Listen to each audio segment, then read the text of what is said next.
What's going on, y'all? It's your boy No Credit, and I'm back again with another one.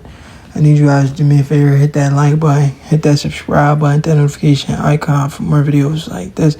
That being said, let's get into it. Errol Spence Jr., in my honest opinion, from what I see from Fundora and what I see from the guys at 154, they can't mess with Errol. They definitely can't mess with Bud. And they might not be able to mess with Zoo. I said Zoo. Boots too. If Boots were to go up in weight.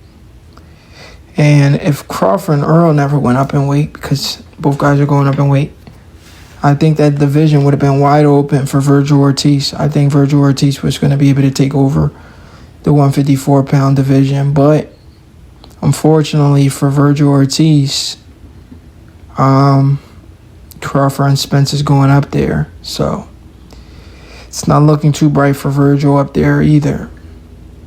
I mean, maybe he can fight either one of those guys. But right now, I don't think he beat Spence or Crawford. Both guys smokes Virgil. But anyway, let me move forward, because this video is about Errol Spence and Sabastian Fundora. We all know Errol Spence tweeted a couple days ago saying, "I'm going to the fight. I want the winner," out of nowhere. And we know Errol Spence don't just tweet out of nowhere. He has to have heard talks of him fighting Tim Tszyu or Sabastian Fundora. He also put money on the fight. He put money on Sabastian Fundora to beat Tim Tszyu. You know, maybe he's seen something in Tim Tszyu's armor that he believed Sabastian Fundora was going to be able to exploit. Even though Sabastian Fundora was coming off a nasty, and I mean a nasty knockout loss to Brian Mendoza. In a fight that he was winning, though. We gotta highlight he was winning that fight, but he got caught, you know. He goes in and he fights Tim Tszyu, and Tim Tszyu was not able to take advantage of it. Tim Tszyu coming off a great win over Brian Mendoza. His activity level is on another level. He has all the momentum in the world. He's on the big stage. And it's time for him to show the world who Tim Tszyu is, and he folds. How do Tim Tszyu folds? Tim Tszyu suffers a cut on his forehead. And he complains that because he suffered that cut, he couldn't see in the fight. If you're a special fighter, you find a way to win. No matter where you're cut on your forehead, you're cut, your eye, you find a way to win, bro. You know, you stop your opponent from landing on that cut. You stop your opponent because you know what your opponent is trying to do. This is where IQ plays a factor in the sport of boxing. A lot of these fighters, they don't know what IQ is. When they go to the gym, they don't go to the gym where their trainer actually tells them boxing is not just about throwing punches. It's about using your brain. It's 90% mental in there. You know, it's not just physical. It's mental. You know, because this is called boxing. This is not brawling. You know, the goal is to hit a guy and don't let the guy hit you. But anyway, I don't want to get too carried away. Errol Spence versus Sabastian Fundora. I don't know how long you guys been following my channel, but this is not a 50-50 fight.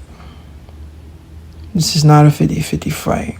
Errol Spence is clearly the favorite in a fight like this. I've said this multiple times. The best guys at 147, those guys had always been pound for pound talent. When Kell Brook was good, Kell Brook could have went up and cleaned out the 154-pound division.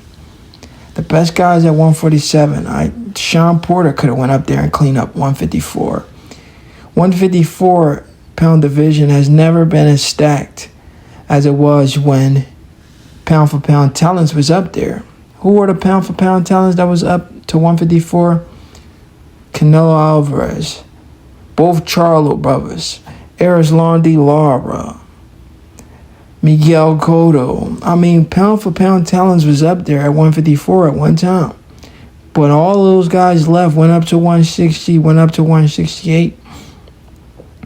They only left one guy there, and that was Jermell Charlo. And the only guy they left there proved to be the best one there, because he was the only guy able to unify all of the belts, right?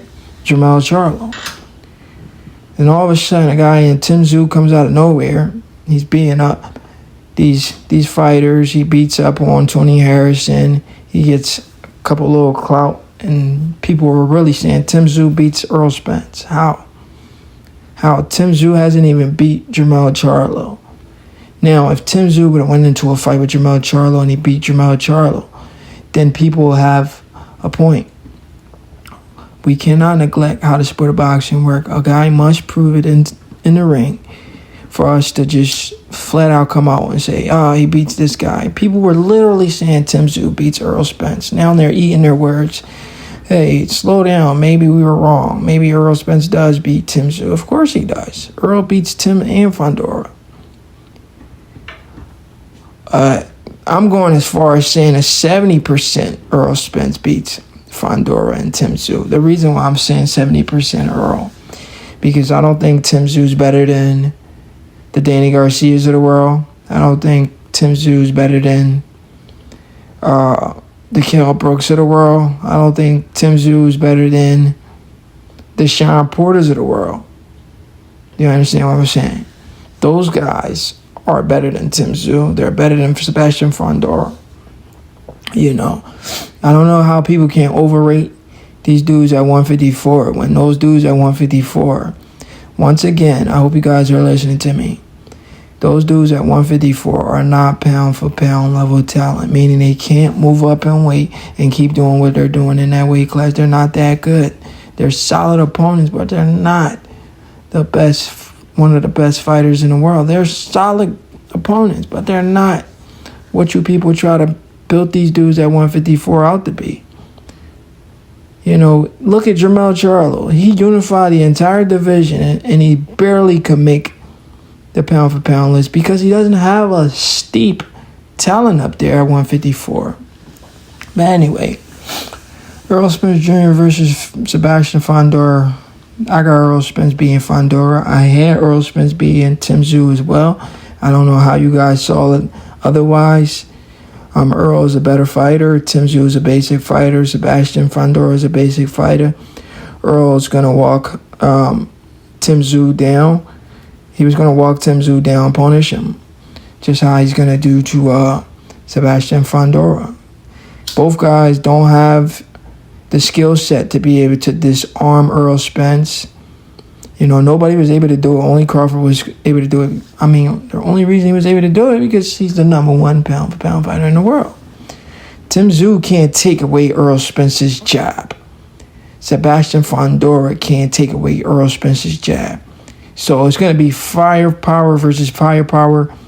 And who has more firepower? Errol Spence. He has more tools in his toolbox than Sabastian Fundora. He has more tools in his toolbox than Tim Tszyu.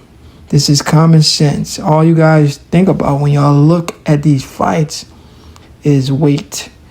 Weight doesn't win fights. Skills does. And I'm on record for calling Errol Spence a basic fighter.